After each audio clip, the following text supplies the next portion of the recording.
30 अक्टूबर 1984। भारत के इतिहास का वह दिन जिसने देश की दिशा हमेशा के लिए बदल दी।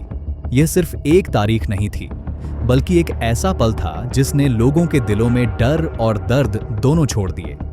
देश की सबसे ताकतवर महिला नेता प्रधानमंत्री इंदिरा गांधी अपने ही सुरक्षा गार्ड्स की गोलियों का शिकार बन गई। इस घटना ने न सिर्फ उनके परिवार और पार्टी को झकझोरा, बल्कि पूरे देश को हिलाकर रख दिया। आज भी सवाल बना हुआ है, क्या यह हमला सिर्फ दो गुस्सैल व्यक्तियों की हरकत थी, या इसके पीछे कई सालों से जमा तनाव, असंतोष और ऐतिहासिक फैसलों की गलतियां थीं, जो अंततः इतनी भयानक त्रासदी का रूप ले गईं। इस कहानी की शुरुआत होती है 1980 के दशक के पंजाब से। उस समय पंजाब में राजनीतिक और सामाजिक हालात धीरे धीरे बिगड़ने लगे थे।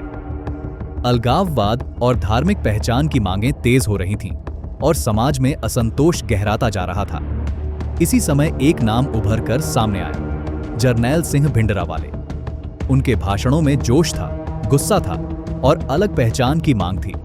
भिंडरावाले की लोकप्रियता बढ़ रही थी, खासकर उन लोगों में जो महसूस कर रहे थे कि उनके अधिकारों और पहचान की अनदेखी हो रही थी।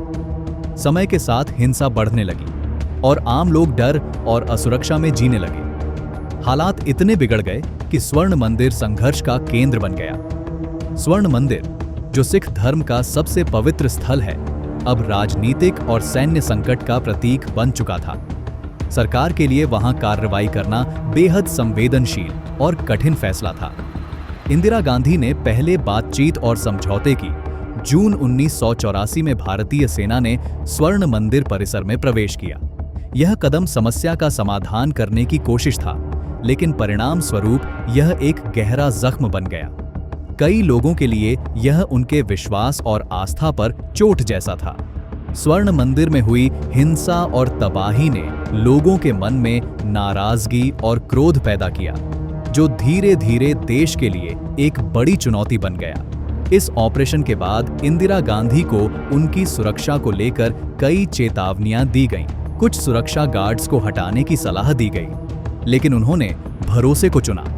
उनका मानना था कि भरोसा और विश्वास के बिना देश नहीं चल सकता। यह उनके चरित्र और नेतृत्व की सबसे बड़ी विशेषताओं में से एक था। 31 अक्टूबर 1984 की सुबह सामान्य लग रही थी। इंदिरा गांधी अपने निर्धारित कार्यक्रम के अनुसार एक इंटरव्यू के लिए बाहर जा रही थी, लेकिन उसी रास्ते पर इतिहास बदलने वाला था। कुछ ही पलों में देश ने अपनी प्रधानमंत्री को खो दिया। यह घटना न केवल राजनीतिक दृष्टि से, बल्कि भावनात्मक और सामाजिक दृष्टि से भी पूरे देश को हिलाकर रख गई। इसके बाद पूरे देश में शोक की लहर दौड़ गई, लेकिन दुख के साथ साथ नफरत और हिंसा ने भी जन्म लिया। हजारों निर्दोष लोगों ने अपनी जान गंवाई और समाज में एक लंबी राजनीतिक और धार्मिक खाई गहरी हो गई। यह वह समय था जब भारत ने यह महसूस किया कि किसी भी फैसले का असर गहराई से सोचना और समझना कितना महत्वपूर्ण है। इस कहानी से हमें यह सीख मिलती है कि इतिहास केवल घटनाओं का संग्रह नहीं है, बल्कि यह चेतावनी और अनुभव भी प्रदान करता है। हर निर्णय, चाहे वह किसी व्यक्ति, नेता या सरकार का हो, समाज पर लंबे समय तक प्रभाव डाल सकता है।